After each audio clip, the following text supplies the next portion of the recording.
Hello guys, ഞാൻ വന്നത് നമ്മളെ വയനാട്ടിലെ കാര്യം പറയാനായിട്ട്. വയനാട്ടിലെ കാര്യങ്ങൾ എല്ലാവർക്കും അറിയാമല്ലോ. ഇനിയിപ്പോൾ ഞാൻ പ്രത്യേകിച്ച് എടുത്ത് പറയേണ്ട ആവശ്യങ്ങളില്ല. നമ്മൾ മമ്മൂട്ടിയോ മോഹൻലാലോ അല്ലെന്നുണ്ടെങ്കിൽ വലിയ വലിയ പ്രമുഖരോ ഒന്നുമല്ല, സാധാരണക്കാരാണ്. അന്നന്ന് ജോലിക്ക് പോയി അന്നന്ന് കൊണ്ടുവരുന്ന ആൾക്കാരാണ്. അപ്പം നമ്മളാൽ കഴിയുന്ന ഒരു സഹായം നമ്മൾ ചെയ്തു കൊടുക്കണം. ഇപ്പം മോൻ്റെ കോളേജിൽ നിന്ന് അങ്ങനെ ഒരു സഹായം വേണമെന്ന് പറഞ്ഞ് വീട്ടുകളിൽ അമ്മമാരുടെ അടുത്തും അച്ഛന്മാരുടെ അടുത്തും പറഞ്ഞിട്ട് ചെറിയൊരു സഹായം ചെയ്യണമെന്ന് വിളിച്ച് പറഞ്ഞായിരുന്നു.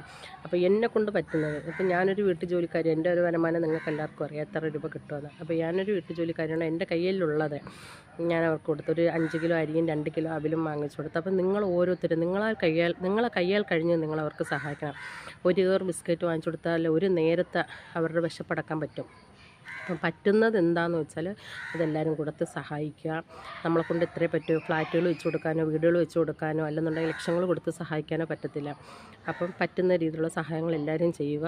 ആരും മറക്കരുത്. നമ്മൾ